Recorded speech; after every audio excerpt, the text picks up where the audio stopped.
Buenas noches, hermanos, que el Señor les bendiga.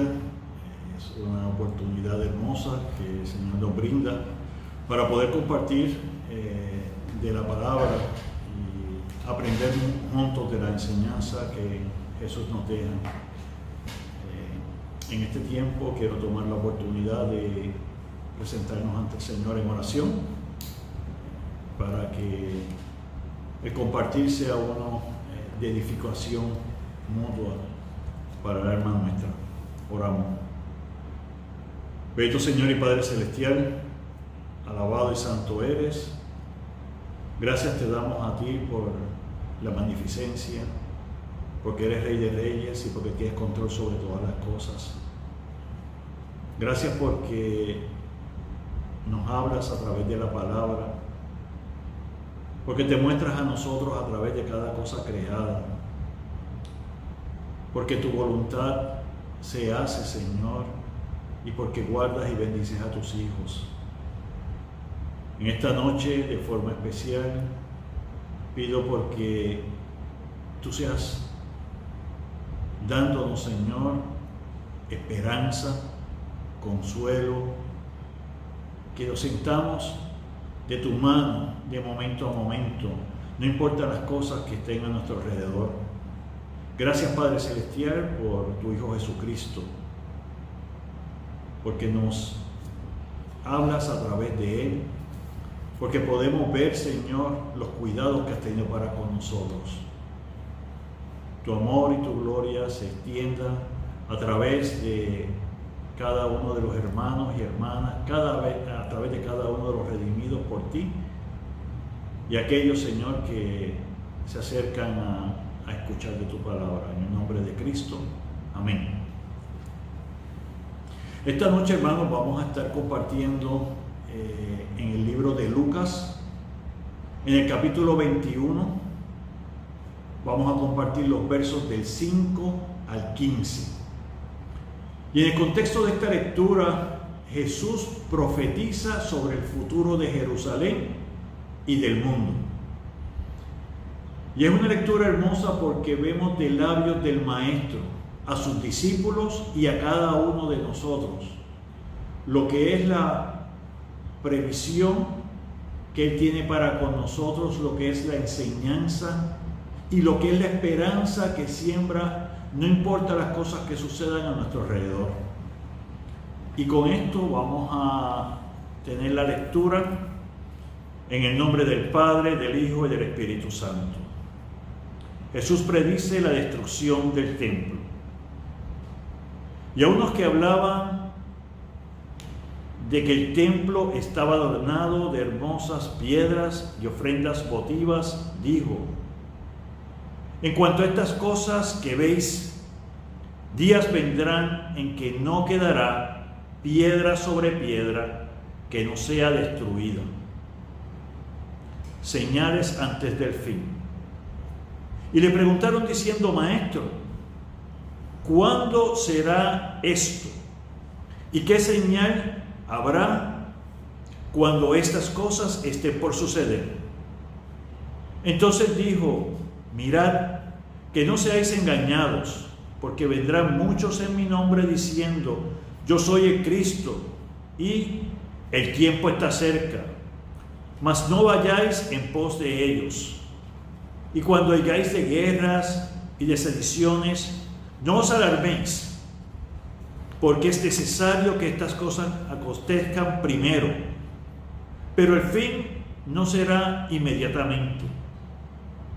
Entonces les dijo: se levantará nación contra nación y reino contra reino, y habrán grandes terremotos y diferentes lugares, hambres y pestilencias, y habrá terror y grandes señales del cielo.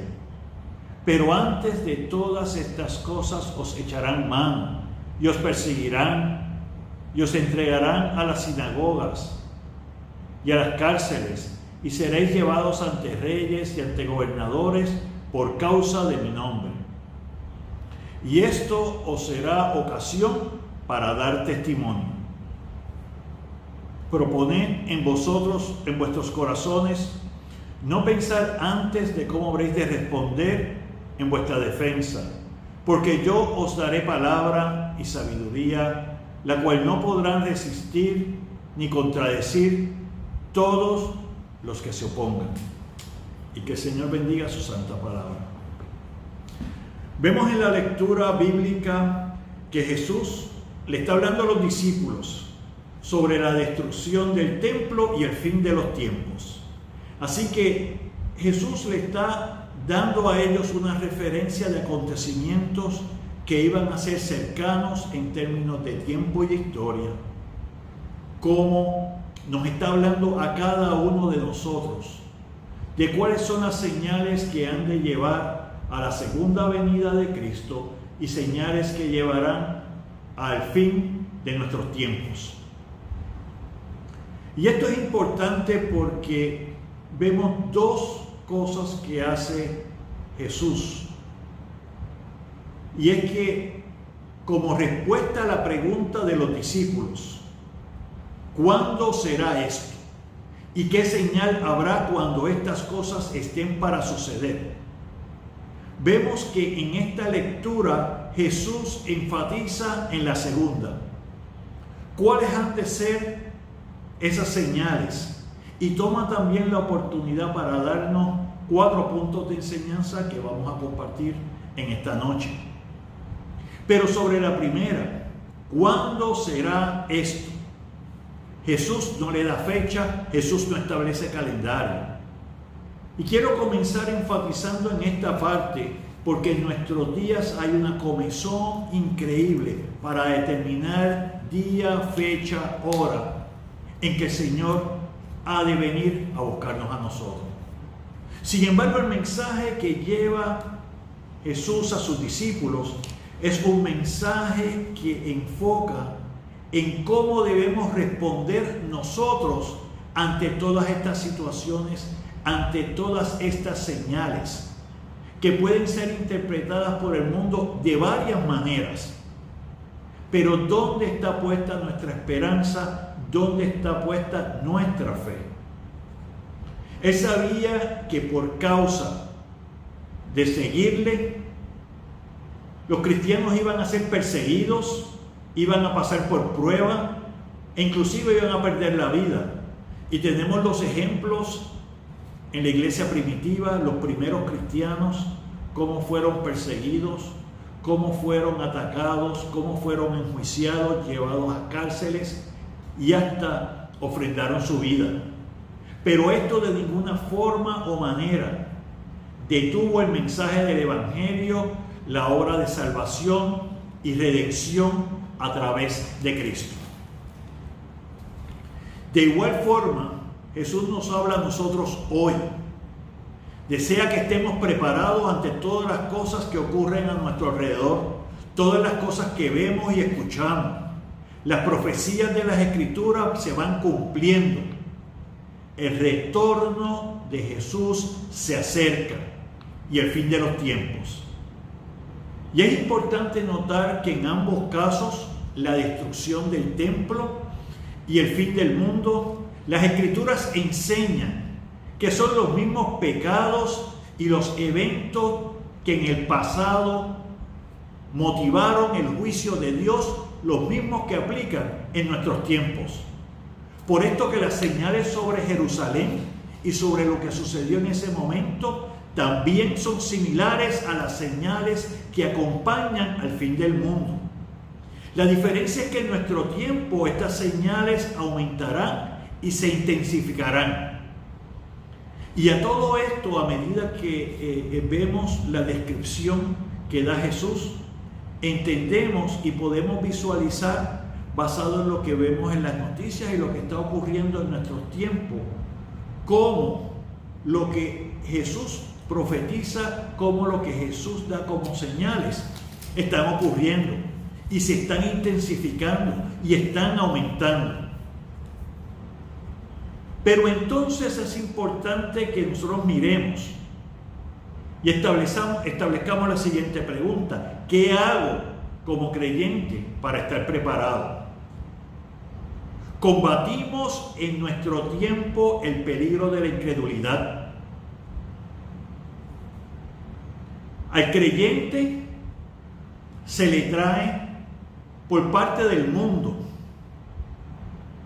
El tiempo ha pasado, continúan ocurriendo cosas. ¿Por qué tú no te cansas de esperar por el retorno de Jesús? Y eso se utiliza mucho como incredulidad. Esto se viene diciendo hace más de 2000 años y nada ha ocurrido. Combatimos también la duda, y la duda mina la fe. Nosotros nos enfrentamos a preguntas del mundo, tales como: ¿dónde está Dios que permite que las tragedias, las guerras y las cosas que suceden a nuestro alrededor estén ocurriendo? ¿Qué hace que no se aviva la iglesia? Y ante estas preguntas y cuestionamientos que son naturales de nuestro tiempo, Jesús nos enseña 4 principios. El primero: Dios tiene control de todos los eventos del mundo. Sus discípulos deben conocer los eventos que han de acontecer. Nosotros debemos estar al tanto de qué cosas están ocurriendo y por qué están ocurriendo, porque eso evita que nos desalentemos. Y es importante en estos primeros 2 puntos porque es con lo que empieza Jesús a hablar y a preparar a sus discípulos, recordando que en aquel tiempo ellos tenían una visión existencial de sí, Jesús como Mesías, pero no de toda la promesa. No de que Él iría y volvería a buscarnos en un momento. Ellos lo veían como un Mesías, pero un Mesías natural, un Mesías de la tierra, un Mesías que iba a llevar a Israel a toda su gloria. Su visión estaba en lo que ocurría en ese momento. Pero a cada uno de nosotros Jesús nos prepara para que veamos entonces más allá de lo que sucede en nuestro mundo y nuestro alrededor. Él nos lleva a que miremos lo que es su promesa, lo que son las moradas, lo que es estar ante el Padre, lo que es cielo nuevo y tierra nueva, lo que es dejar lo que se desgasta, lo que se corrompe por cosas que son de su gloria, por cosas que están ante Él. Y por eso Él da estas profecías de antemano, porque entonces permiten al creyente saber qué cosas han de ocurrir. Y estas cosas no nos deben preocupar, no nos deben quitar la tranquilidad, no deben quitar de nosotros la paz. Tercero, Jesús nos desafía a estar más cerca de Él para superar las tribulaciones y las pruebas que vendrán en la tierra. Y cuarto, nos alienta a poner nuestra esperanza en cada una de sus promesas. Así que dentro de lo que está expresando Jesús para con cada uno de sus discípulos en ese momento, nos habla a nosotros hoy. Y quiero regresar a la lectura. Y en el verso 8 dice: mirad que no seáis engañados, porque vendrán muchos en mi nombre diciendo yo soy el Cristo. Primera advertencia. Segunda, no vayáis en pos de ellos. De aquellos que dicen ser el Cristo, aquellos que dicen tengo profecía nueva. Cuando escuchemos de guerra, verso 9, y de sediciones, no os alarméis, porque es necesario que estas cosas acontezcan. Ya le está diciendo de antemano lo que sería una reacción natural. Y quiero también resaltar en el verso 13, y esto os será ocasión para dar testimonio. Vemos entonces que aún dentro de toda esta descripción de las cosas que han de acontecer, hay unas advertencias de parte de Jesús.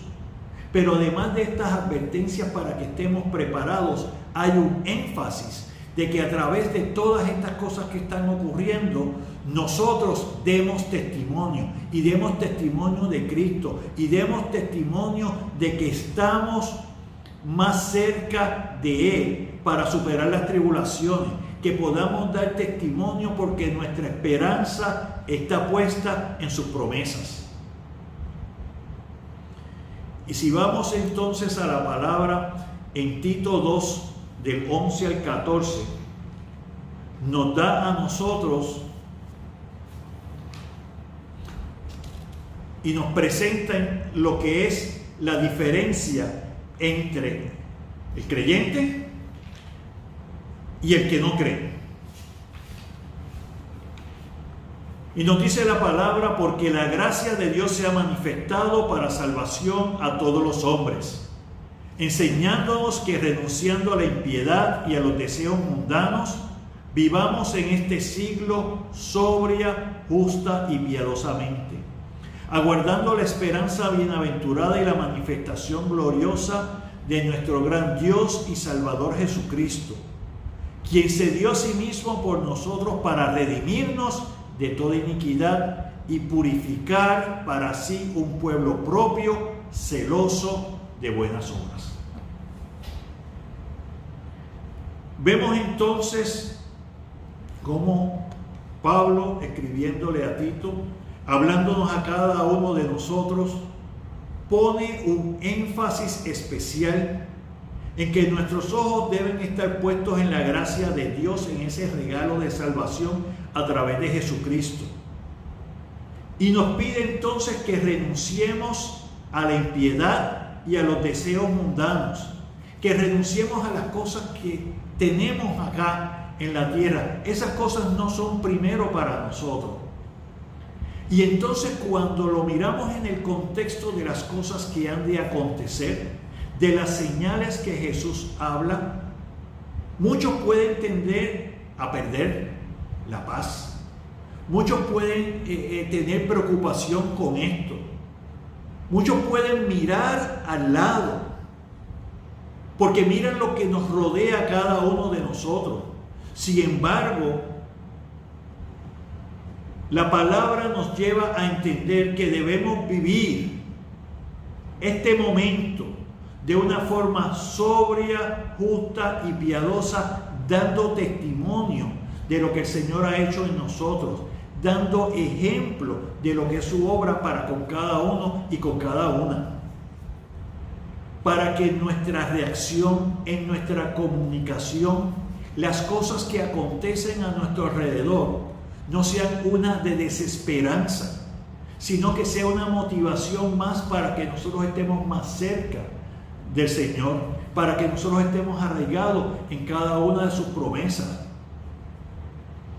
Aunque los discípulos en ese momento y cuando comienza la lectura están admirando la belleza del templo, Jesús los está llevando entonces a ver que lo que está de frente, aquello que se ve grande, magnífico, firme, fuerte, ha de pasar. Y yo quiero que en esta noche tú pienses en eso.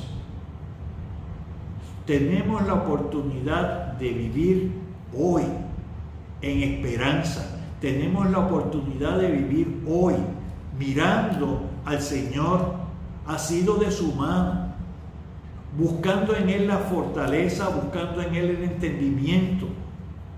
Vivir de una forma sobria, justa y piadosa.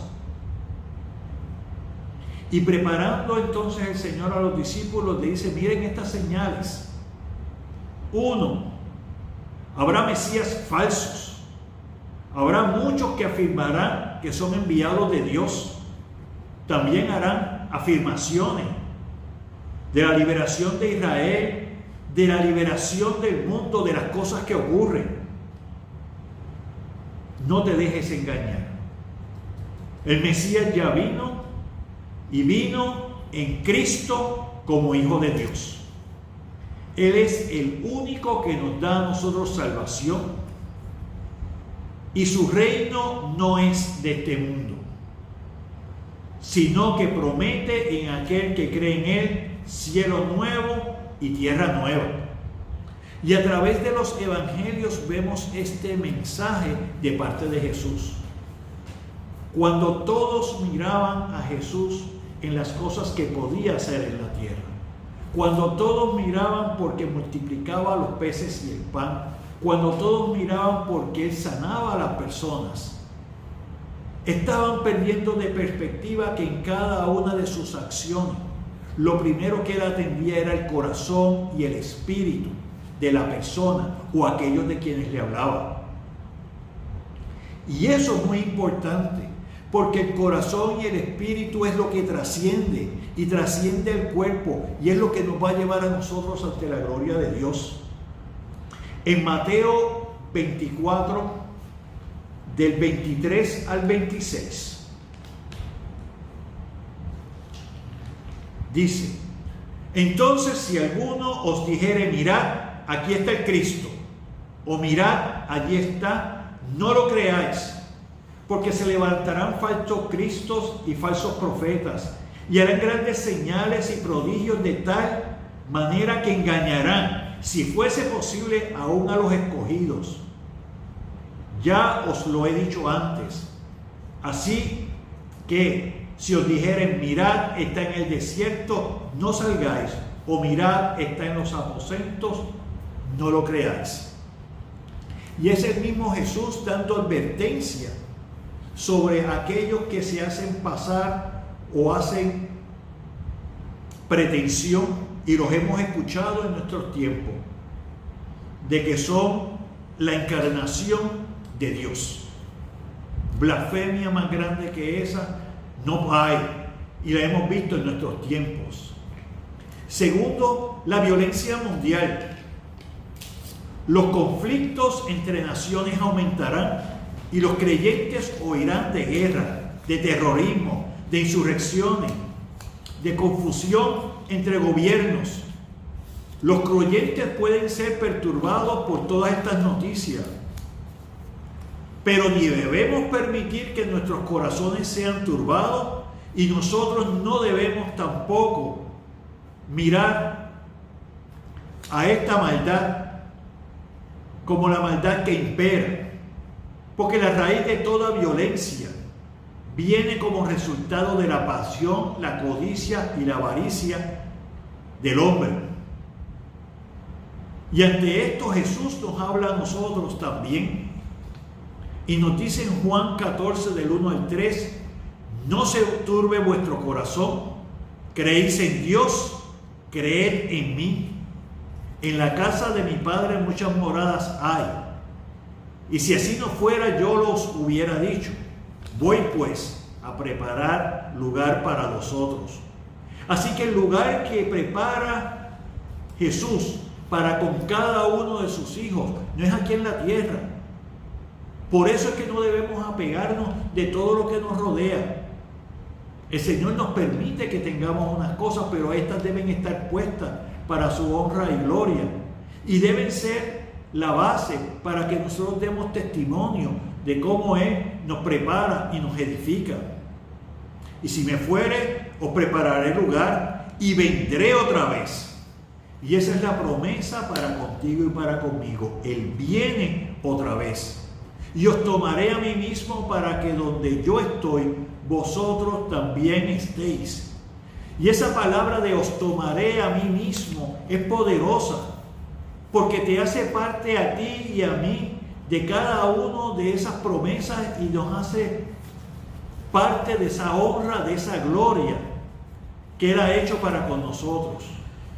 Jesús nos ama.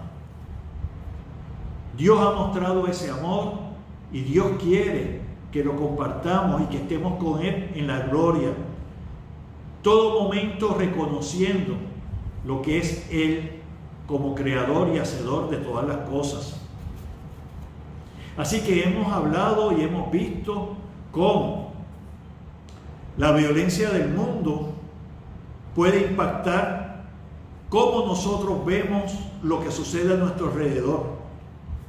La tercera parte que enfatiza Jesús es sobre las señales de los desastres naturales, y habla de terremotos, de hambre, de enfermedades y pestilencias, de eventos celestes.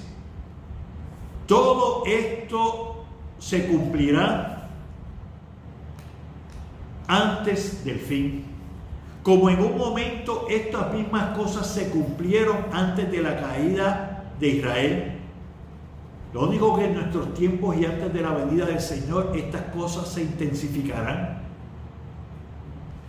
Lo vemos entonces como el Señor lo está hablando en Lucas, y lo vemos también como se habla en Apocalipsis, cuando se está hablando de la apertura de los sellos en Apocalipsis 6.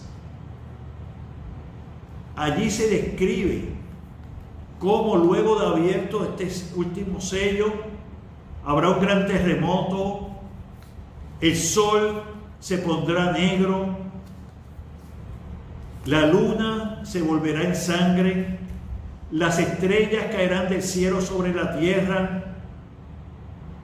Estas descripciones se dan también en el Apocalipsis. Pero ¿qué hacemos nosotros como creyentes ante cada una de estas cosas? Porque aquel que no tiene esperanza con estas cosas toma susto, se esconde, le da intranquilidad, pero eso queda fuera por lo que el Señor nos ha enseñado a cada uno de nosotros.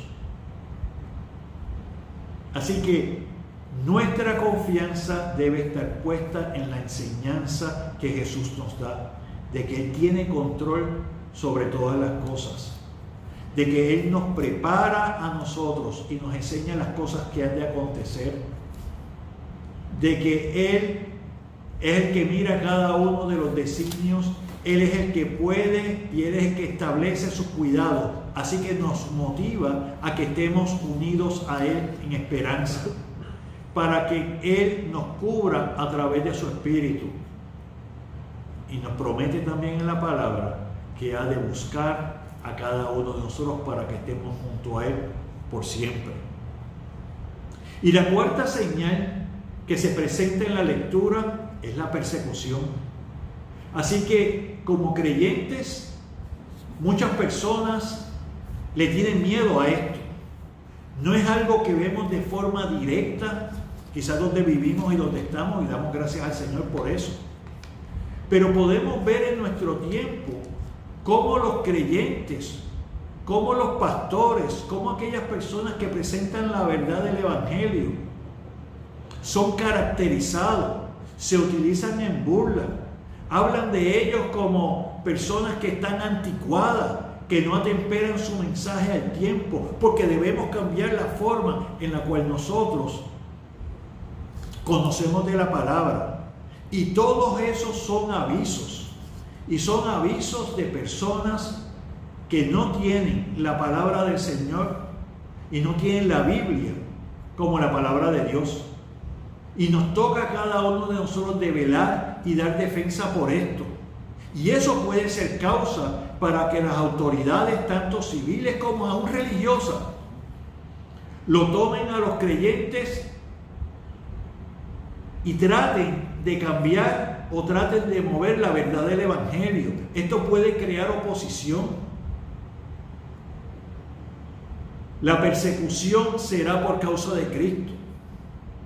El mundo busca silenciar al creyente, busca silenciar el mensaje de Jesús, busca que Dios se atempere a nuestras normas en vez de nosotros conocer y entender la voluntad de Dios para con nosotros, cosas de las cuales debemos tener cuidado en nuestro tiempo. Y por eso de forma directa en Primera de Juan 2, versos del 15 al 17, nos dice la palabra: no améis al mundo ni las cosas que están en el mundo. Si alguno ama al mundo, el amor del Padre no está en él. Porque todo lo que hay en el mundo, los deseos de la carne, los deseos de los ojos y la vanagloria de la vida, no provienen del Padre, sino del mundo. Y el mundo pasa y sus deseos, pero el que hace la voluntad de Dios permanece para siempre. Así que tenemos allí un mensaje directo el cual pone como propósito, como norte y sentido para con cada uno de nosotros. El que nuestro enfoque esté en las cosas que no pasan, no en lo que está frente a nuestra vista, no lo que está frente a nuestra carne, no el orgullo, no la vanagloria, porque las cosas que provienen del mundo no son del Padre. Así que la persecución que hemos de pasar como creyentes será por llevar el mensaje de arrepentimiento y por la verdad de Jesús. Lo enfrentarás en nuestro tiempo, quizás no te persigan de una forma directa, pero habrá personas que no quieran compartir contigo, o habrá personas que te rechacen, o habrá personas que se burlen de ti, personas que te dirán aleluya, personas que, y cada una de estas cosas debemos utilizarlas como oportunidad, como dice en Lucas 21:13, para dar testimonio, porque era de poner palabras sobre ti, porque te has de sentir diferente, te has de sentir bien cuando presentes defensa, cuando presentes la verdad de la palabra y hagas competente a los demás. La persecución también vendrá a nosotros porque el mundo rechazará el arrepentimiento, negará el pecado. Y tenemos personas que en nuestro tiempo, cuando le hablan de pecado, son personas que se sienten mal con esto, que no lo quieren escuchar. Pero si no entendemos dónde hemos caído, no sabemos dónde arrepentirnos. Y la gloria del Señor, a través de la gracia que ha dado a cada uno de nosotros de Jesucristo, no puede operar, porque debemos entender la necesidad que tenemos de Jesús. Romanos 8, 13 y 14 nos dice: porque si vivís conforme a la carne moriréis, mas si por el Espíritu hacéis morir las obras de la carne, viviréis. Porque todos los que son guiados por el Espíritu de Dios, estos son hijos de Dios. Así que el Espíritu te va a redarguir, el Espíritu te va a tocar. Y aunque te sientas perseguido, o aunque te sientas que hay otros que te dan de codo, que te dan de lado, el Espíritu te va a redarguir. El Espíritu es el que va a hacer morir las obras de la carne, para que nosotros vivamos más en el Espíritu. Así que el resultado de la persecución será un testimonio glorioso del Señor Jesucristo. Y a modo de resumen en lo que hemos compartido,